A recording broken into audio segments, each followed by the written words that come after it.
ഓം നമോ ഭഗവതേ വാസുദേവായ. സപ്തമോധ്യായ.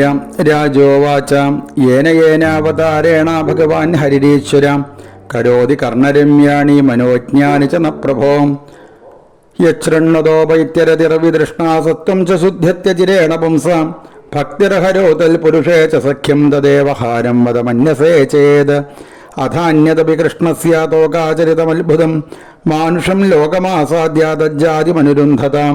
ശ്രീശുകൗവാച കദാചിദൗത്ഥാനിക കൗതുകാപ്ലവേ ജന്മക്ഷയോഗേ സമവേദയോഷിതാം വാദിത്രഗീതദ്വിജമന്ത്രവാചകൈശ്ചകാര സൂനോരഭിഷേചനം സതി നന്ദസ്യ പത്നീ കൃതമജ്ജനാദികം വിപ്രീകൃതസ്വസ്ത്യയനം സുപൂജിതൈ അന്യാദ്യവാസസ്രഭീഷ്ടധേനുഭിः സഞ്ജാത നിദ്രാക്ഷമശീശയച്ഛനീയ ഔത്ഥാനികൗത്സുക്യമനാമനസ്സിനീ സമാഗതാൻ പൂജയതി വ്രജോഗസ നൈവാശണോദ്വീരുദിതം സുതസ്യ സാരുദൻ സ്തനാർത്ഥീ ചരണാവുദക്ഷിപത് അഥശയാനസ്യ ശിശോരനോൽപകപ്രവാളമൃദ്വംഗൃഹതം ജവർത്തത വിധ്വസ്തനാനാരസകുപ്യഭാജനം വ്യത്യസ്തചക്രാക്ഷവിഭിന്നകൂപരം ദൃഷ്ട്വാ യശോദാ പ്രമുഖാ വ്രജസ്ത്രിയ ഔത്ഥാനികേ കർമ്മണിയാ സമാഗത നന്ദാദേശ്ചാത്ഭുതദർശനാകുല കഥം സ്വയം വൈ ശകടം വിപര്യഗാത്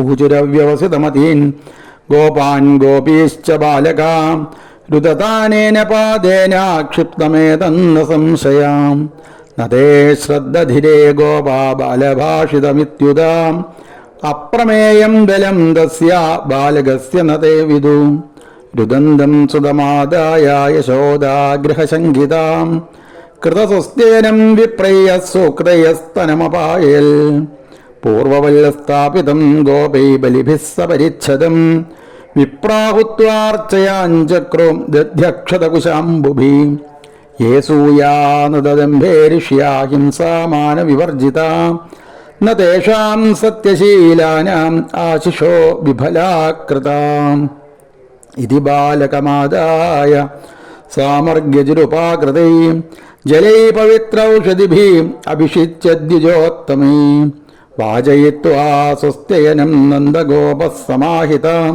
ഹുത്വാ ചാഗ്നിം ദ്വിജാദിഭ്യാം പ്രാദാദന്യം മഹാഗുണം ഗാവഃ സർവഗുണോപേതാ വാസസ്രഗ്രുക്മമാലിനി ആത്മജാഭ്യുദയാർത്ഥായ പ്രാദാത്തൈ ചാന്വയുഞ്ജതാം വിപ്രാമന്ത്രവിദോ യുക്താസ്തൈര്യാ പ്രോക്താ തഥാശിഷാ താ നിഷ്ഫലാ ഭവിഷ്യന്തി ന കദാചിദപി സ്ഫുടം ഏകദാരോഹമാരൂഢം ജാളയന്തി സുതം സതി ഗരിമാണം ശിശോർവോഢും ന സേഹേ ഗിരികൂടവത് ഭൂമോ നിധായതം ഗോപീ വിസ്മിതാ ഭാരപീഡിതാ മഹാപുരുഷമാദധ്യോ ജഗതാമാസകർമ്മസു ദൈത്യോ നാംനാ തൃണാവർത്ത കംസഭൃത്യ പ്രണോദിതാം ചക്രവാതസ്വരൂപേണ ജഹാരാസീനമർഭകം ഗോകുലം സർവമാവൃണ്വൻ മുഷ്ണംശ്ചക്ഷുംശിരേണുഭീ ഈരയൻ സുമഹാഘോരശബ്ദേന പ്രതിശോ ദിശാം മുഹൂർത്തമഭവൽ ഗോഷ്ഠം രജസാ തമസാവൃതം സുതം യശോദാ നാപശ്യൽ തസ്മിന്യസ്തവതീയതാം നാപശ്യൽ കശ്ചനാത്മാനം പരം ചാപി വിമോഹിതാം തൃണാവർത്ത നിസൃഷ്ടാഭി ശർക്കരാഭിരുപദ്രുതാം ഇതി ഖരപവനചക്രപാംസു വർഷേ സുതപദവീമബലാവിലക്ഷ്യ മാതാ അതികരുണമനുസ്മരന്ത്യശോചത് ഭുവി പതിതാ മൃതവത്സകാ യഥാ ഗൗ രുദിതമനുനിശമ്യ തത്ര ഗോപ്യോ വൃഷമനുതപ്തധിയോശ്രുപൂർണമുഖ്യം രുരുദുരനുപലഭ്യ നന്ദസൂനം പവന ഉപാരതപാംസു വർഷവേഗേ തൃണാവർത്തശാന്തരയോ വാത്യാരൂപധരോ ഹരൻ കൃഷ്ണം ന ഭോഗതോ ഗന്ധും നാശക്നോൽ ഭൂരിഭാരഭൃൽ തമശ്മാനം മന്യമാന ആത്മനോ ഗുരുമത്തയാം ഗളേ ഗൃഹീതൗൽസൃഷ്ടും നാശക്നോദത്ഭുതാർഭകം ഗളഗ്രഹണ നിശ്ചേഷ്ടോ ദൈത്യോ നിർഗതലോചന അവ്യക്തരാവോന്യപതൽ സഹബാലോ വ്യസുരൂരജേ തമന്തരീക്ഷാൽപതിതം ശിലായം വിശീർണ സർവാവയവം കരാളം പുരം യഥാ രുദ്രശരേണ വിദ്ധം സ്ത്രിയോരുദത്യോ ദൃശുസമേതാം പ്രാജായ മാത്രേ പ്രതിഹൃത്യ വിസ്മിതാം കൃഷ്ണം ച തസ്യോരസിലംബമാനം തം സ്വസ്തിമന്ദം പുരുഷാദ നീതം വിഹായ സാ മൃത്യുമുഖാൽ പ്രമുക്തം ഗോപ്യശ്ച ഗോപാക്കില നന്ദമുഖ്യാ ലബ്ധ്വാ പുനഃ പ്രാപുരതീവ മോദം അഹോപദാത്യത്ഭുതമേഷ രക്ഷസാം ബാലോ നിവൃത്തിം ഗമിതോഭ്യഗാൽ പുനാം ഹിംസ്രസ്വ പാപേന വിഹിംസിതഖലാം സാധുസമത്വേന ഭയാദ് വിമുച്യതേ കിം നസ്തപശ്ചേർണമധോക്ഷജാർച്ചനം പൂർത്തേഷ്ടദത്ത ഉദഭൂതസൗഹൃദം യൽ സംവരേത പുനരേവ ബാലകോ ദൃഷ്ട്യാ സ്വബന്ധൂൻ പ്രായന്നുപസ്ഥിതാം ദൃഷ്ട്വാത്ഭുതാനി ബഹുശോ നന്ദഗോപോ ബൃഹദ്വനെ വസുദേവവചോ ഭൂയോ മാനയാമാസ വിസ്മിതാം ഏകദാർഭഗമാദായ സ്വാങ്കമാരോപ്യ ഭാമിനി പ്രസ്നുതം പായാമാസാസ്തനം സ്നേഹപരിപ്ലുതാം പീതപ്രായസ്യ ജനനി സാതസ്യ രുചിരസ്മിതം മുഖം ലാളയതി രാജൻ ജൃംഭതോ ദൃശേ ഇദം ഖം രോദസി ജ്യോതിരനീകമാശാം സൂര്യേന്ദുവന്നിശ്വസനാം ബുധിംശ്ച ദീപാന്നഗാൻ ദദ്ദുഹിതരൗവനാനി ഭൂതാനി യാനി സ്ഥിരജംഗമാനി സാ വീക്ഷ്യ വിശ്വം സഹസാ രാജൻ സഞ്ജാതവേപധൂ സമ്മീല്യ മൃഗശാഭാക്ഷി നേത്രേ ആസീൽ സ്വവിസ്മിത. ഇത് ശ്രീമദ്ഭാഗവതേ മഹാപുരാണേ പാരമഹംസ്യാം സംഹിതായാം ദശമസ്കന്ധേ സപ്തമോധ്യായ. സർവത്ര ഗോവിന്ദനാമസങ്കീർത്തനം. ഗോവിന്ദ ഗോവിന്ദ. കമനീയ കിശോരമുഗ്ധമൂർത്തേ കളവേണുക്കുണിതാതൃദാനനേന്തോ മമ വാചി വിജൃംഭതാം മുരാരേർമധുരിം കണികാപി കാപി കാപി. ബാലചരിതാനി ച ശംതമാനി. ശ്രീകൃഷ്ണ ഭഗവാന്റെ ബാലലീലകളെ ആർക്കാണോ ജീവിതത്തിൽ കേൾക്കാനായിട്ട് സാധിക്കുന്നത്, ശംതമാനി, അവർക്ക് ശാന്തിയെ, സമാധാനത്തിനെ ഭഗവാനത പ്രദാനം ചെയ്യുന്നു. നമ്മളുടെ എൻ്റെ വീട്ടിൽ ആലോചിച്ച് നോക്കൂ, ഒരു ചെറിയ കുട്ടി ഉണ്ടായിക്കഴിഞ്ഞാൽ സമയം പോണത് ആരാ അറിയുക? ആ കുട്ടിയെ തന്നെ അങ്ങനെ നോക്കി നോക്കി നോക്കി നോക്കി നോക്കി ആ കുട്ടി എങ്ങനെ മലന്ന് കിടക്കുന്നത് നോക്കി, കമഴ്ന്ന് കിടക്കുന്നതിനെ തന്നെ ശ്രദ്ധിച്ച് എന്നാ കുട്ടി കമന്ന് വീഴാ കമന്ന് വീഴാ കമന്ന് വീഴാ കമന്ന് വീഴാതെ ഇങ്ങനെ നോക്കി നോക്കി നോക്കി. മാത്രമല്ല, കുട്ടികളങ്ങനെ മലന്ന് കിടക്കുന്ന സമയത്ത് കുട്ടികൾ ആദ്യമായിട്ട് ചിരിക്കുന്നത്, കുട്ടികളങ്ങനെ സ്വപ്നത്തിൽ ചിരിക്കുന്നത് കണ്ടുകൊണ്ട് കുട്ടികൾക്ക് ചെറുതായിട്ട് പല്ല് വരുന്ന സമയത്ത് ആ കുട്ടികൾ ചിരിക്കുന്നത്. മാത്രമല്ല, കുട്ടികൾക്ക് മുല്ലമുട്ട് പോലെ ആ പല്ല് വരുന്ന സമയത്തുള്ള കുട്ടികളുടെ ഒരു പ്രത്യേക ചിരി, കുറച്ചും കൂടിയൊക്കെ വലുപ്പമായിട്ട് പല്ല് വരുന്ന സമയത്ത് കുട്ടികളങ്ങനെ ചെറുതായിട്ട് ചിരിക്കുന്നത്, അല്ലേ, പൊട്ടിച്ചിരിക്കുന്നത്, ഒന്നും അറിയാത്ത നിഷ്കളങ്ക ഭാവത്തോടു കൂടിയ ആ കുട്ടികളങ്ങനെ ചിരിക്കുന്നത് കാണുന്ന സമയത്ത്, സാധാരണ ഒരു കുട്ടി ചിരിക്കുന്നത് കാണുന്ന സമയത്ത് തന്നെ നമുക്ക് എന്തൊരു ആനന്ദ, എന്തൊരു സന്തോഷ. സാ ധന്യധന്യ. യശോദാദേവിയുടെ കഥ ആലോചിച്ച് നോക്കൂ, നന്ദഗോപരുടെ കഥ ആലോചിച്ച് നോക്കൂ.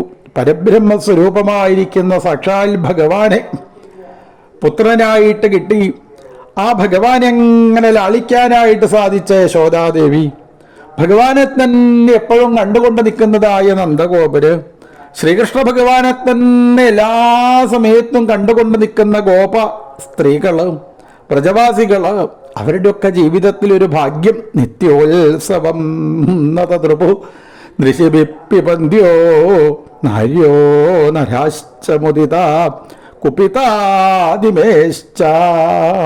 കണ്ണിൻ്റെ ആനന്ദം, കാതിൻ്റെ ആനന്ദം, കൈകളുടെ ആനന്ദം, നമ്മളെ ശരീരത്തിൻ്റെ ആനന്ദം ഈ കൃഷ്ണനെ കണ്ടുകൊണ്ടിരിക്കലല്ലേ ആ ഭഗവാന്റെ കഥകൾ. അതിതാ എന്നോട് വിസ്തരിച്ചതാ പറഞ്ഞു തരണേ എന്ന് പരീക്ഷിത്ത് മഹാരാജാവ് ശ്രീശുബ്രഹ്മർഷിയുടെ അടുത്തതാ പറഞ്ഞ സമയത്ത് ഏന ഏന അവതാരേണ ഭഗവാൻ ഹരിരീശ്വര കരോതി കർണരമ്യാണി മനോജ്ഞാനി ചെന്ന പ്രഭോ. കർണരമ്യാണി, ഞങ്ങളുടെ കാതിന് ആനന്ദം ഉണ്ടാവുന്നത് ഈ ഭഗവാന്റെ കഥ കേൾക്കുന്ന സമയത്താണ്. എത്രയെത്ര അവതാരങ്ങളാ സാക്ഷാൽ ഭഗവാനത സ്വീകരിച്ചിട്ടുള്ളത്. മാനുഷം ലോകമാസാദ്യ തജ്ജാതിമനുരുന്ധത. മനുഷ്യ സ്വരൂപത്തിനെ സ്വീകരിച്ചുകൊണ്ട് സാക്ഷാൽ ശ്രീകൃഷ്ണ ഭഗവാൻ ഈ ലോകത്ത് ചെയ്തതായിരിക്കുന്ന ഓരോ ലീലകളെയും, ഭഗവാന്റെ ആ ബാലലീലകളെ അങ്ങത എന്നോട് വിസ്തരിച്ചത പറഞ്ഞു തരണേ. തദേവഹാരം വദ മന്യസേചേൽ. അതാണ് ഭക്തന്മാരായിരിക്കുന്ന ഞങ്ങൾക്ക് ഹാരമായിട്ട് തീരുന്നത്. പലരും ഭഗവാനെ കാണാനായിട്ട് വരുമ്പോൾ തൻ്റെ ശരീരത്തിനെയൊക്കെ നന്നായിട്ട് സൗന്ദര്യമാക്കാൻ വേണ്ടി പലതരത്തിലുള്ള മാലകളൊക്കെ അതായിടും. സ്വർണ്ണമാലിടും, വെള്ളിയുടെ മാലിടും, മാത്രമല്ല തുളസിമാലിടും, രുദ്രാക്ഷമാലിടും. അങ്ങനെ കുറേ മാലിട്ട് ശരീരത്തിനൊക്കെ നന്നായിട്ട് അലങ്കരിച്ച് ചിലപ്പോൾ ചിലവരൊക്കെ വൈകുന്നേരം ദീപാരാധന സമയത്തോ അല്ലെങ്കിൽ ഭഗവാന്റെ പൂജ സമയത്തൊക്കെ ശ്രീകോലിൻ്റെ മുന്നിലങ്ങനെ അമ്പലത്തിലങ്ങനെ വന്നതാ നിൽക്കുമ്പോൾ നമ്മൾ വിചാരിക്കും ഈ മാലയൊക്കെ ഭഗവാൻ കാണും കേട്ടോ, അല്ലേ, ഭഗവാൻ കാണും എന്ന് നമ്മൾ വിചാരിക്കും. പക്ഷേ നമ്മൾ ഇങ്ങനെ അണിയുന്ന ഒരു മാലയും ആ കൃഷ്ണൻ ഇതാ കാണുന്നില്ല, ശ്രീകൃഷ്ണ ഭഗവാൻ ഇതാ കാണുന്നില്ല. ഭഗവാൻ കാണുന്ന മാല, അല്ലേ. പിന്നെ ഈ ശരീരത്തിലുള്ള മാലയൊക്കെ അതെന്നെ നോക്കി നിൽക്കുന്ന ചില വിഭാഗം ആൾക്കാരുണ്ട്. അതാരാ? കള്ളന്മാർ വന്ന് പറയും കുറച്ച് കഴിഞ്ഞാൽ ഞങ്ങൾ നേരെയാക്കി തരാട്ടോ പറയും, അല്ലേ. ശ്രീകൃഷ്ണ ഭഗവാൻ ഇങ്ങനെയുള്ള ഒരു മാലയും നമ്മൾ ശരീരത്തിൽ അണിഞ്ഞതായിരിക്കുന്ന ഒരു മാലയിലേക്കും ഭഗവാൻ ഇതാ നോക്കണില്ല. ഭഗവാൻ നോക്കണ ഹാരം അതേതാണ്? തദേവഹാരം വദ മന്യസേചൽ. ഭഗവാൻ തന്നതായിരിക്കുന്ന മാലയാണോ അണിഞ്ഞത്? ആ മാലയിലേക്കേ ഭഗവാൻ ഇതാ നോക്കുള്ളൂ. അതേത് മാലയാണ്? ഓരോരോ ദിവസവും രാവിലെ നേരത്തെ എഴുന്നേറ്റ് കുളിച്ച് പൂജാമുറിയിൽ വന്ന് സഹസ്രനാമം ജപിച്ച് ഭഗവാന്റെ പാദങ്ങളിലേക്ക് വീണ് നമസ്കരിച്ച് എഴുന്നേൽക്കുമ്പോൾ പൂജാമുറിയിൽ നിന്ന് ഭഗവാൻ നമ്മളോട് പറയണു, നീ വെറുതെ പോണ്ടാട്ടോ, ഈ മാല കഴുത്തേക്ക് ഇട്ടോ, ഈ മാല കഴുത്തിലേക്ക് ഇട്ടോ എന്ന് പറഞ്ഞ് ഓരോ മാലകൾ ഭഗവാൻ ഓരോ ദിവസവും നമ്മളുടെ ശരീരത്തിലേക്ക് ഇതാ അണിയണുണ്ട്. അമ്പലത്തിൽ വന്ന് പ്രദക്ഷിണം ചെയ്ത് ഭഗവാനെ വീണ് നമസ്കരിച്ച് പോകുമ്പോൾ ഭഗവാൻ നമ്മളെ കഴുത്തിൽ അണിയുന്ന ആ മാലയെ നമുക്കിതാ മനസ്സിലാവുന്നില്ല. ഇങ്ങനെ ഭഗവാൻ തന്നതായിരിക്കുന്ന ഹാരം അത് മാത്രമേ ഭഗവാൻ ഇതാ കാണുള്ളൂ. തദേവഹാരം വദ മന്യസേചൽ. അങ്ങനെ ഞങ്ങളുടെ ശരീരത്തിന് ഹാരമായിട്ട് തീരണം ആ ഭഗവാന്റെ കഥകൾ. എപ്പോഴാണ് ഞങ്ങളുടെ ശരീരത്തിന് ഇതൊക്കെ അലങ്കാരമായിട്ട് മാറുന്നത്? കണ്ണെപ്പോഴാ അലങ്കാരമാവുന്നത്? ഭഗവാനെ അങ്ങയെ കാണുന്ന സമയത്ത് മാത്രമാണ് കണ്ണ് ഞങ്ങൾക്ക് അലങ്കാരമായിട്ട് മാറുന്നത്. കാതെപ്പോഴാ അലങ്കാരമാവുന്നത്? അങ്ങയുടെ കീർത്തനം കേൾക്കുന്ന സമയത്താണ് ഭഗവാനെ. അങ്ങയുടെ കഥകൾ കേൾക്കുന്ന സമയത്താണ് കാതുതാ ഞങ്ങൾക്ക് അലങ്കാരമായിട്ട് ഇതാ മാറുന്നത്. മനോജ്ഞാനി ചെന്ന പ്രഭോ കരോതി കർണരമ്യാണി. കയ്യും കാലും കാതും ശരീരമൊക്കെ എങ്ങനെ ഹാരമായിട്ട് തീരാൻ, അതിതാ ഞങ്ങൾക്ക് അലങ്കാരമായിട്ട് തീരാൻ ഭഗവാനെ അങ്ങയുടെ ആ കഥകളല്ലേ കേൾക്കേണ്ടത്. അതുകൊണ്ട് ശ്രീശോബ്രഹ്മർഷേ ശ്രീകൃഷ്ണ ഭഗവാന്റെ ആ കഥകളെ അങ്ങതാ വളരെ വിസ്തരിച്ച് എന്നോടിതാ പറഞ്ഞു വരണേ. മാനുഷം ലോകമാസാദ്യ തജ്ജാതിമനുരുന്ധതാം. അതിശയമായിരിക്കുന്ന ബാലചരിത്രങ്ങളെ ഒന്നും കുറയ്ക്കാതെ വളരെ വിസ്തരിച്ച് അങ്ങതാ പറഞ്ഞു തരണേ. അങ്ങപ്പോൾ നേരത്തെ ഒരു കഥ പറഞ്ഞല്ലോ ഇപ്പോൾ, അല്ലേ? എന്താണ്? ആ പൂതനയ്ക്ക് മോക്ഷം കൊടുത്തു ഭഗവാൻ എന്നുള്ളത്. എന്നാ ഭഗവാൻ പൂതനയ്ക്ക് മോക്ഷം കൊടുത്തത്? തോകേന ജീവഹരണം യദുലൂകികായ ത്രൈമാസികസ്യ. ശ്രീകൃഷ്ണ ഭഗവാൻ അവതരിച്ച് 3 മാസം കഴിഞ്ഞപ്പോഴാണ് ആ പൂതനയ്ക്ക് ഭഗവാൻ മോക്ഷത്തിനെ പ്രദാനം ചെയ്തത്. അല്ല ശ്രീ ശിവബ്രഹ്മർഷേ, ഈ 3 മാസം വേറെ കഥകളൊന്നും ഉണ്ടായില്ലേ? എന്തുകൊണ്ട് അങ്ങനെയുള്ള കഥകളൊന്നും അങ്ങതാ എന്നോടതാ പറയാതിരുന്നത്? അതുകൊണ്ട് ഇനി മുതൽ ആ ശ്രീകൃഷ്ണ ഭഗവാൻ ഓരോരോ നിമിഷവും ചെയ്യുന്നതായ ഓരോരോ കഥകളെയും അങ്ങതാ എന്നോട് വിസ്തരിച്ച് പറഞ്ഞുതരണേ എന്ന് പറഞ്ഞപ്പോൾ ശ്രീ ശിവബ്രഹ്മർഷി അവിടെ ഇരുന്ന് പറഞ്ഞു, അങ്ങിപ്പോൾ എന്താ ഈ പറയണത്? ഭഗവാന്റെ കഥകൾ പറഞ്ഞിട്ട് ആർക്കാ മതിയായിട്ടുള്ളത്? ആർക്കാ ഈ ശ്രീകൃഷ്ണ ഭഗവാന്റെ കഥകൾ പറഞ്ഞ് കൃത്യമായിട്ട് എല്ലാ കഥകളും ഇങ്ങനെ പറഞ്ഞ് സമർപ്പിക്കാൻ ആർക്കാ സാധിച്ചിട്ടുള്ളത്? 1000 ശിരസ്സുള്ള 2000 നാവുള്ള അനന്തൻ എത്ര കാലമായി കൃഷ്ണന്റെ കഥ പറയാനായിട്ട് പുറപ്പെട്ടിട്ട് ഇന്നും അവസാനിച്ചില്ല കേട്ടോ. അതുകൊണ്ട് ഭഗവാന്റെ കഥകളെ കഥാചിത് ഔത്ഥാനിക കൗതുകാപ്ലവേ, ഒരു ദിവസം നടന്ന ഒരു കഥയെ ഞാനിതാ പറഞ്ഞു തരാന്ന് പറഞ്ഞ് ഭഗവാന്റെ ഒരു ദിവസത്തെ കഥ അതേ ശ്രീ ശിവബ്രഹ്മർഷി പറയാനായിട്ട് സാധിക്കുള്ളൂ. അതാണ് ഭഗവാന്റെ ഓരോരോ ആ ബാലലീലകൾ എങ്ങനെ വർണ്ണിക്കുന്നതിൻ്റെ മുന്നേ ശ്രീ ശിവബ്രഹ്മർഷി ഒരു സൂത്രപ്പണി ഒപ്പിക്കുന്നുണ്ട്. ഏകദാ ഗൃഹദാസീഷു യശോദാദഗ്ഗേരി, ഏകദാ ഗൃഹദാസീഷു, യശോദാദേവിയുടെ അടുത്ത് വെച്ച് ഭഗവാൻ നടത്തിയതായ അനവധി അനവധി അനവധി ബാലലീലകളുണ്ട്. പരീക്ഷിത് മഹാരാജാവേ, അതൊക്കെ അപ്പൊ ഇവിടുന്ന് അങ്ങോട്ട് പറയാൻ പുറപ്പെട്ട് കഴിഞ്ഞിട്ട് വെച്ചാൽ എപ്പോഴാ സമയം കഴിയാന്നുള്ളത് അറിയില്ല കേട്ടോ.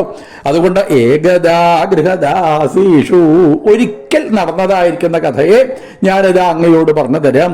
അതേപോലെ ഇപ്പോ ശ്രീ ശിവബ്രഹ്മർഷി ഒരു സൂത്രപ്പണി ഇതാ ഒപ്പിച്ചു. എന്താണ്? കഥാചിത്, ഒരിക്കൽ ഭഗവാൻ നടത്തിയതായ ഒരു ലീല. ഔത്ഥാനിക കൗതുകാപ്ലവേ, ഔത്ഥാനികം, ശ്രീകൃഷ്ണ ഭഗവാൻ കമന്നു വീഴാനായിട്ട് പുറപ്പെടുന്നു. യശോദാദേവി ശ്രീകൃഷ്ണ ഭഗവാനെയും ബലരാമനെയും ഒരാളെ ഒരു മഞ്ഞപ്പട്ടലെങ്ങനെ കുളിപ്പിച്ച് നന്നായിട്ട് അണിയിച്ച് ഒരുക്കി ഒരു മഞ്ഞപ്പട്ടല് ശ്രീകൃഷ്ണ ഭഗവാൻ മലന്ന് കിടക്കണ കൃഷ്ണനെ എങ്ങനെ കിടത്തിയിട്ടുണ്ട്. അപ്പുറത്തൊരു നീലപ്പട്ടല് ബലരാമനെയും കിടത്തിയിട്ടുണ്ട്. ബലരാമൻ എന്ന് പറഞ്ഞാൽ കുറച്ച് വെളുത്ത് നല്ല തടിച്ച ശരീരമുള്ള ഒരു ഉണ്ണിയ. ഇപ്പുറത്തെ ശ്രീകൃഷ്ണ ഭഗവാനാണിച്ച അത്ര തടിയൊന്നുമില്ല, ഒരു ഇരുണ്ട നിറത്തോട് കൂടിയിട്ട് ആ ശ്രീകൃഷ്ണ ഭഗവാനും അപ്പുറത്ത് സൗന്ദര്യത്തോട് കൂടിയിട്ട് കിടക്കുന്നുണ്ട്. അപ്പോൾ ബലരാമൻ മെല്ലെ കൃഷ്ണന്റെ അടുത്ത് പോയിട്ട് ചോദിച്ചു, അല്ല കൃഷ്ണ, ഇവിടെ ഇങ്ങനെ ചില ആൾക്കാർ എഴുന്നേൽക്കുന്നുണ്ട്, നടക്കുന്നുണ്ട്, ഓടുന്നുണ്ട്, ചാടുന്നുണ്ട്. എനിക്കാണിച്ചാൽ അപ്പോൾ ഈ മനുഷ്യനായിട്ട് അവതരിച്ചിട്ട് അത്രയൊക്കെ ശീലമുള്ളൂ, ഞാൻ ഇവിടുന്ന് അങ്ങോട്ട് എഴുന്നേറ്റ് അങ്ങോട്ട് നടന്നാലോ എന്ന് ബലരാമൻ ചോദിച്ചപ്പോൾ ശ്രീകൃഷ്ണ ഭഗവാൻ ഏട്ടനോട് പറഞ്ഞു, ഏട്ടനൊന്നും കാണിക്കണ്ട, ഏട്ടൻ എന്ത് കാണിച്ചു കഴിഞ്ഞാലും അത് പ്രയാസവും. അതുകൊണ്ട് ഒരു കാര്യം ചെയ്യാം, എന്താ കാണിക്കേണ്ടത് എന്നുള്ളത് ഞാൻ കാണിച്ചു തരാന്ന് പറഞ്ഞ കഥാചിത ഉത്ഥാനിക കൗതുകാപ്ലവേ ജന്മർക്ഷയോഗേ സമവേദയോഷിതാം. ശ്രീകൃഷ്ണ ഭഗവാൻ അങ്ങോട്ട് കമന്ന് വീഴാനായിട്ട് പുറപ്പെട്ടു. കുട്ടികൾ ആദ്യമായിട്ട് കമന്ന് വീണ സമയത്ത് അല്ലേ, അതങ്ങനെ ഈ അച്ഛനമ്മമാരിങ്ങനെ ഇടയ്ക്ക് മുത്തശ്ശനും മുത്തശ്ശിയും അച്ഛനും അമ്മയും വീട്ടിലുള്ള എല്ലാ ആൾക്കാരും കുട്ടികളിങ്ങനെ കമന്ന് വീണോ എന്നിങ്ങനെ നോക്കി നിൽക്കുന്നത് പോലെ വ്രജവാസികൾ എത്ര പേരാ ഗോപസ്ത്രീകൾ അവിടെ ഇങ്ങനെ ഭഗവാനെ തന്നെ കണ്ട് നിത്യോത്സവം ദൃശ്യഭിപ്പിപന്ത്യോ നാര്യോ നരാശ്ചമുദിതാ കുപിതാദിവേശ്ച. ഭഗവാൻ ഉണ്ടായതിനു ശേഷം പിന്നെ ഗോപസ്ത്രീകൾ തൻ്റെ വീട്ടിലെ കാര്യം ആലോചിക്കാറുണ്ട്. യാത്ര അവരെങ്ങനെ കൃഷ്ണനെ കണ്ട് ഭഗവാൻ എങ്ങനെ കമന്ന് വീഴാനായിട്ട് പുറപ്പെട്ട സമയത്ത് അവർക്ക് എന്തൊരു സന്തോഷ. കൃഷ്ണൻ കമന്ന് വീണു എന്ന് കണ്ടപ്പോൾ പിന്നെ ബലരാമനും സംശയം ഉണ്ടായില്ല. അങ്ങനെ ബലരാമന് കമന്ന് വീണു. നന്ദസ്യ പത്നീകൃതമജ്ജനാധികം വിപ്രൈകൃതസ്വസ്ത്യയനം സുപൂജിതയും അന്യാദ്യവാസസ്രാഭീഷ്ടധേനുഭി സഞ്ജാത നിദ്രാക്ഷമശീശയച്ഛനൈ. അപ്പോഴേക്കും ബ്രാഹ്മണരൊക്കെ വിളിച്ചു വരുത്തിയിട്ടുണ്ട്. അവർക്കൊക്കെ പലതരത്തിലുള്ള ദാനങ്ങൾ ഒക്കെ കൊടുത്ത് ശ്രീകൃഷ്ണ ഭഗവാനെ നന്നായിട്ട് അലങ്കരിച്ചിട്ടുണ്ട്. ബലരാമസ്വാമിയെ അലങ്കരിച്ചിട്ടുണ്ട്. ഗോപവാസികളൊക്കെ വന്ന് പറഞ്ഞു, ഇന്നിപ്പോൾ സാധാരണ ദിവസം പോലെ പോരാട്ടോ, ഇന്ന് എന്ത് വേണം, ഇന്ന് കുട്ടികൾ കമന്ന് വീണ ദിവസമല്ലേ, അതുകൊണ്ട് ഇന്ന് കുറച്ച് കേമായിട്ട് വേണം എന്ന് പറഞ്ഞ് അവരെല്ലാവരും കൂടി ഇപ്പോൾ ഗംഭീരമായിട്ട് സദ്യ ഉണ്ടാക്കാനായിട്ട് പോയ സമയത്താണ് അവിടേക്ക് മറ്റൊരാൾ എത്തിച്ചേർന്നത്. അത്ര ചാടായി വന്നു ശകടാസുരൻ തൻ ചാടാനൊടും വെട്ടുമുകുന്ദഗാത്രേ. ശ്രീകൃഷ്ണ ഭഗവാന്റെ അടുത്തേക്ക് ഒരു ശകടായിട്ടാണ് വന്നത്. ഒരു വണ്ടിയിലേക്ക് ആവേശിച്ച് ആ ശകടാസുരൻ വിചാരിച്ചു ഒപ്പം അങ്ങോട്ട് പോയി ആ കൃഷ്ണനെ അങ്ങോട്ട് നേരെയാക്കിയാലോ എന്ന് വിചാരിച്ച് അടുത്തേക്ക് ഭഗവാന്റെ അടുത്തേക്ക് അങ്ങോട്ട് വരുമ്പോഴേക്കും ഭഗവാൻ മൃദ്വംഗൃഹതം വ്യവർത്തത പ്രവാളമൃദ്വംഗൃഹതം വ്യവർത്തത പ്രവാളമൃദ്വംഘ്രി. എൻ്റെ ഭഗവാനെ, ആ ശ്രീകൃഷ്ണ ഭഗവാന്റെ പാദങ്ങളെ ശ്രീ ശിവബ്രഹ്മർഷിക്ക് അങ്ങനെ പറഞ്ഞ് പ്രവാളമൃദ്വംഘ്രിഹതി അല്ലേ, പ്രവാളം എന്ന് പറഞ്ഞിട്ടുവെച്ചാൽ എത്ര എത്ര എത്ര എത്ര എത്ര എത്ര അല്ലേ മിനുസമേറിയതായിരിക്കുന്ന ഈ തളിരുകളെപ്പോലെയുള്ളതായിരിക്കുന്ന അതിമനോഹരമായിരിക്കുന്ന ഭഗവാന്റെ ആ പാദങ്ങളെ കൊണ്ട് ഇപ്പോൾ തൃണാവർത്തന ഇവിടെ ശകടാസുരന് വണ്ടിയിലേക്ക് ആവേശിച്ചതായിരിക്കുന്ന ശകടാസുരന് ചവിട്ട് കൊടുത്തു അത്രേ. അതോടുകൂടിയിട്ട് നാനാരസകുപ്യഭാജനം. യശോദാദേവി ആണെച്ചാൽ നല്ല വൃത്തിയുള്ള സ്ത്രീയാ യശോദാദേവി. അപ്പോൾ സാധനങ്ങളൊന്നും അവിടെ ഇവിടെയും കൊണ്ടിട്ടില്ല. എല്ലാ പഴയ സാധനങ്ങളും കൂടി ഒരു വലിയ ഭരണിയിലാക്കി ഇങ്ങനെ വെക്കൂത്രേ. ഭഗവാൻ വിചാരിച്ചു ഈ ഭരണി എന്ന് അറിഞ്ഞത് ഇനിയിപ്പോൾ അമ്മ കണ്ടില്ല വെച്ചാലോ, ഞാൻ കാണിച്ചു കൊടുത്താലോ എന്നുള്ള രീതിയിലാണോ അറിയില്ല അത്രേ. ശ്രീകൃഷ്ണ ഭഗവാൻ ഇപ്പോൾ തൻ്റെ കാലുകൊണ്ട് ആ ശകടാസുരൻ്റെ ആ ചവിട്ട് കൊടുത്തിയതോടുകൂടി ഇപ്പോൾ ആ വണ്ടി ചെറിയ ചെറിയ കഷ്ണമായി എന്ന് മാത്രമല്ല, ആ സാധനങ്ങളൊക്കെ വെച്ചതായിരിക്കുന്ന പാത്രം തന്നെ ചെറിയ ചെറിയ കഷ്ണങ്ങളായിട്ട് മാറി. അപ്പോഴേക്കും യശോദാദേവി ഇതാ വരുന്നുണ്ട്, നന്ദഗോപുരതാ വരുന്നുണ്ട്, ഗോപസ്ത്രീകളതാ എത്തിച്ചേരുന്നുണ്ട്. അവർ ഒന്ന് ചോദിച്ചു, അല്ല ഈ വണ്ടിയൊക്കെ ഇപ്പം ചെറിയ കഷ്ണമായിട്ട് മാറിയത് എങ്ങനെയാ അതൊക്കെ മാറിയതെന്ന് കൃഷ്ണനെ നോക്കി നിൽക്കുന്നതായ കുട്ടികളോട് ചോദിച്ചപ്പോൾ ആ കുട്ടികൾ അവിടെ ഇരുന്ന് പറഞ്ഞു, അതെന്താ വെച്ചാൽ ഈ ശ്രീകൃഷ്ണ ഭഗവാന്റെ കാലുകൊണ്ട് തട്ടി പൊട്ടിയതാ പറഞ്ഞു അത്രേ. ബാലഭാഷിതമിത്യുതാം. കുട്ടികളൊക്കെ അളവ് പറഞ്ഞതായിരിക്കും വിചാരിച്ചു അവര്. കുട്ടികൾക്ക് കളവ് പറയാൻ അറിയില്ല അല്ലേ, നമുക്ക് നന്നായിട്ട് അറിയാലോ. ചിലപ്പം നമ്മളെ ഈ വീട്ടിലേക്കൊക്കെ ഏതെങ്കിലും ഈ പിരിവാരൊക്കെ വരുന്ന സമയത്ത് അച്ഛനും അമ്മയും എന്താ ചെയ്യുക, അച്ഛനും അമ്മയും പറയും, അച്ഛനും അമ്മയും മോള് പോയിരുന്ന കുട്ടികളോട് പറയും, അതെ ഞങ്ങളവിടെ ഇല്ല എന്ന് പറഞ്ഞാൽ മതി കേട്ടോ പിരിവാരോട് എന്ന് പറയും. അപ്പോൾ കുട്ടികളെ താഴ്ത്ത് വന്ന് പിരിവാരോട് എന്താ പറയുക, അവർ പറയും അച്ഛനും അമ്മയും മോളിരുന്ന് പറഞ്ഞിട്ട് അവരിവിടെ ഇല്ല എന്ന് പറയാനെന്ന് പറയും അല്ലേ. ഈ കുട്ടികൾക്ക് എന്തായാലും കളവ് പറയാനായിട്ട് സാധിക്കില്ല. സത്യത്തിൽ ഭഗവാൻ തൻ്റെ പാദം കൊണ്ട് തന്നെയായിരുന്നു ആ ശകടാസുരനത മോക്ഷത കൊടുത്തത്. യശോദാദേവിക്ക് വല്ലാത്ത പ്രയാസമായി. കാരണം ഈ ശ്രീകൃഷ്ണ ഭഗവാനത എനിക്കിതാ നോക്കാൻ സാധിക്കാത്തത് കൊണ്ടാണല്ലോ എന്തേത് ഇങ്ങനെയൊക്കെ പറ്റിയത് എന്ന് യശോദാദേവി പ്രയാസപ്പെടുന്നു. ശ്രീകൃഷ്ണ ഭഗവാനെ വേഗം തൻ്റെ മടിയിലേക്ക് എടുത്തു വെച്ച് ആ ഭഗവാനത പാല് കൊടുക്കാനായിട്ട് പുറപ്പെട്ടു. മറ്റൊരു ദിവസം തൃണാവർത്തൻ ഭഗവാന്റെ അടുത്തേക്ക് എത്തിച്ചേർന്നു. ഇതുവരെ രൂപമുള്ള രാക്ഷസന്മാർ അസുരന്മാരൊക്കെയാണ് കൃഷ്ണൻ്റെ അടുത്ത് എത്തിച്ചേർന്ന് വെച്ചാൽ ചില രാക്ഷസന്മാർ വിചാരിച്ചു അത്രേ, തൃണാവർത്തൻ വിചാരിച്ചു ഇനിയിപ്പോൾ രൂപത്തോടു കൂടി പോയി കഴിഞ്ഞാൽ ചിലപ്പോൾ പ്രയാസവും, ഒരു രൂപമില്ലാതെ കാറ്റിൻ്റെ രൂപത്തിലായിക്കോട്ടെ വിചാരിച്ച് തൃണാവർത്തൻ എത്തിച്ചേരുന്നു. അങ്ങനെ തൃണാവർത്തൻ ഒരു കൊടുങ്കാറ്റിൻ്റെ രൂപത്തിൽ വന്നു എന്ന് മാത്രമല്ല, യശോദാദേവിയുടെ മടിയിലിരിക്കുന്ന ഭഗവാനെ യശോദയോട് കൂടിയിട്ട് ഒന്നിച്ചെടുത്ത് കൊണ്ടുപോവാന്നാണ് വിചാരിച്ചത്. കൊടുങ്കാറ്റ് വന്നതോടുകൂടി തൃണാവർത്തൻ എന്ന് പറഞ്ഞാൽ തന്നെ സാധാരണയ്ക്ക് ഈ വലിയ വലിയ കാറ്റൊക്കെ അടിച്ചു കഴിഞ്ഞിട്ട് വെച്ചാൽ അല്ലേ, വലിയ വലിയ മരങ്ങളൊക്കെ പൊട്ടി താഴത്തേക്ക് വീണാലും പുല്ലിനൊന്നും പറ്റില്ല.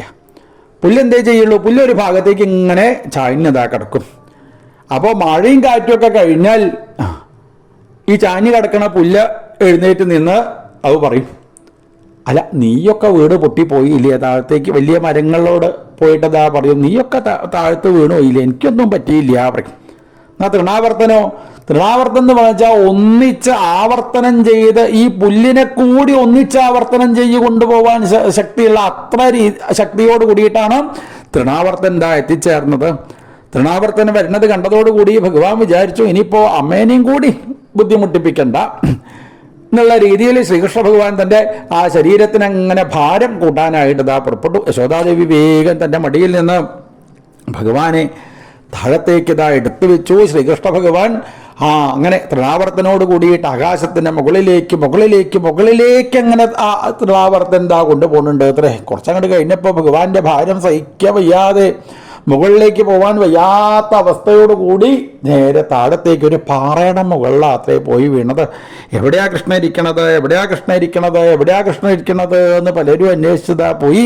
അങ്ങനെയാണ് ആ ശ്രീകൃഷ്ണ ഭഗവാനതാ കാണാൻ സാധിച്ചത്. ഭഗവാന് കിട്ടിയതോട് കൂടിയിട്ട് യശോദാദേവിക്ക് എന്തൊന്നില്ലാത്ത സന്തോഷമായി. ആലോചിച്ച് നോക്കൂ, ഒരമ്മയുടെ ജീവിതത്തിൽ ഏറ്റവും വലിയതായിരിക്കുന്ന പ്രയാസം തൻ്റെ കുട്ടിയേറ്റം കാണാതെ ആയിക്കഴിഞ്ഞാലുള്ള സ്ഥിതി ആലോചിച്ച് നോക്കൂലേ. യശോദയുടെ സ്ഥിതി എത്ര കാലമായി വിവാഹം കഴിഞ്ഞ് കുട്ടികളില്ലാതെ വിഷമിച്ചിരിക്കണം ആ യശോദാദേവിക്ക് ഭഗവാൻ പുത്രനായിട്ടതാ എത്ര കാലം കഴിഞ്ഞിട്ടാ കൃഷ്ണൻ ഉണ്ടായത് അല്ലേ? എന്നിട്ട് ആ ഉണ്ണിയെ എനിക്ക് കാണാൻ സാധിക്കണില്ലല്ലോ, എവിടെ കൃഷ്ണൻ അന്വേഷിച്ച് അങ്ങനെ നടന്ന് അപ്പോൾ അതാ ഭഗവാൻ അതാ കിട്ടണു. ഭഗവാനെ മടിയിലേക്ക് എടുത്തു വെച്ച് യശോദാദേവി ഇങ്ങനെ ആ ഉണ്ണിക്ക് അങ്ങനെ പാല് കൊടുക്കാനായിട്ട് പുറപ്പെടുന്നു. യശോദ ആലോചിച്ചു, എൻ്റെ ജീവിതത്തിൽ ഞാൻ ചെയ്തതായിരിക്കുന്ന പുണ്യകർമ്മങ്ങളൊന്നും വെറുതെ ആയില്ല കേട്ടോ. എത്ര ബ്രാഹ്മണർക്കാ ഞാൻ ദാനാദി കാര്യങ്ങളതാ ഞങ്ങളതാ അനുഷ്ഠിച്ചിട്ടുള്ളത്, ചെയ്തിട്ടുള്ളത് അല്ലേ? എത്ര ആൾക്കാർക്കാ ഞാനതാ പല വസ്തുക്കളും കൊടുത്താൻ ജീവിതത്തിൽ ചെയ്തതായിരിക്കുന്ന പുണ്യകർമ്മങ്ങളൊന്നും വെറുതെ ആവില്ല. അതാണല്ലോ 10-100 പശുക്കൾ ഒന്നിച്ച് നിൽക്കുകയാണെന്ന് വെച്ചാലും പശുക്കുട്ടി എന്ത് ചെയ്യും? ഈ 100 പശുക്കളുടെ ഇടയിൽ തൻ്റെ തള്ളപ്പശുവിനെ എങ്ങനെയായാലും കണ്ടുപിടിക്കും എന്ന് പറയും. ഇതേപോലെ നമ്മൾ ജീവിതത്തിൽ ചെയ്തതായിരിക്കുന്ന പുണ്യപ്രവൃത്തി എന്തായാലും നമ്മളുടെ പിന്നാലെ വരാതിരിക്കില്ല. ബ്രാഹ്മണർക്ക് ദാനം ചെയ്തതും മന്ത്രങ്ങളൊക്കെ നന്നായിട്ട് അറിയുന്നവർ ലോക ഉപകാരപ്രദമായി ഈശ്വരനെ ഉപാസിക്കുന്നതായ ആളുകളെ സേവിക്കാൻ സാധിക്കുന്നതും എന്തിനാ ഭഗവാനെ വീണതാ നമസ്കരിക്കുന്നതും എന്തെങ്കിലും ഒരു പുണ്യകർമ്മം ജീവിതത്തിൽ തനിക്ക് ചെയ്യാൻ സാധിക്കുന്നുണ്ട് വെച്ചാൽ അതൊക്കെ ഭഗവാനതാ കാണുന്നുണ്ട്. ഇങ്ങനെ ഇത്രയൊക്കെ പുണ്യം ചെയ്തതുകൊണ്ടല്ലേ ഈ ഉണ്ണിക്ക് ഒന്നും പറ്റാതെ ആയതെന്ന് മനസ്സിനി യശോദാദേവി അവിടെ ഇരുന്നത് ആലോചിച്ചു. എത്ര ആൾക്കാർക്കാ എൻ്റെ കൈകൊണ്ട് ഞാനിതാ ഭക്ഷണം കൊടുത്തത് അല്ലേ? എത്ര ആൾക്കാർക്കാ ഞാനിതാ എൻ്റെ കൈ കൊണ്ട് ഭക്ഷണം കൊടുത്തത്. അതൊന്നും വെറുതെ ആയില്ല എന്ന് യശോദാദേവി വിചാരിക്കണു. ആ അമ്മയുടെ മടിയിലിരുന്ന് ഭഗവാൻ എങ്ങനെ പാല് കുടിച്ചു കൊണ്ടിരിക്കുന്ന സമയത്ത് ശ്രീകൃഷ്ണ ഭഗവാൻ വായ തുറന്നു. ആ വായയിൽ ലോകം മുഴുവനും തൻ്റെ അമ്മയ്ക്ക് ആ യശോദാദേവിക്ക് കാണിച്ച് കൊടുക്കുന്നതായ രംഗം ലോകം മുഴുവനും ഉണ്ണിയുടെ വായയിൽ കണ്ട യശോദാദേവി വേഗം ഉണ്ണിയെ ആ രോഹിണിയുടെ കയ്യിലേക്ക് കൊടുക്കുന്നു. ഇങ്ങനെ സവിശ്വം വിശ്വസ്മേ നമ വിഷ്ണവേ നമ വഷൾക്കാരായ നമ ലോകം മുഴുവനും ഞാൻ തന്നെയാണ് ഇടയ്ക്ക് ഇങ്ങനെ യശോദയും അതേപോലെ നന്ദഗോപരെയൊക്കെ വ്രജവാസികളെയൊക്കെ ഭഗവാൻ അങ്ങനെ കാണിച്ചതാ കൊടുക്കുന്നതായ ലീലകളെ തന്നെയാണ് വർണ്ണിച്ചതാ വരുന്നത്. സാക്ഷാൽ ഭഗവാൻ ആ ഉണ്ണിക്കണ്ണൻ നമ്മളതാ അനുഗ്രഹിക്കട്ടെ. ബാലചരിതാനിച്ച ശന്തമാനി ഭഗവാന്റെ ബാലലീലകൾ കേൾക്കുന്ന സമയത്താണ് ശാന്തി ഉണ്ടാവുന്നത്, സമാധാനത ഉണ്ടാവുന്നത്. സർവത്ര ഗോവിന്ദനാമ സങ്കീർത്തനം ഗോവിന്ദ ഗോവിന്ദ.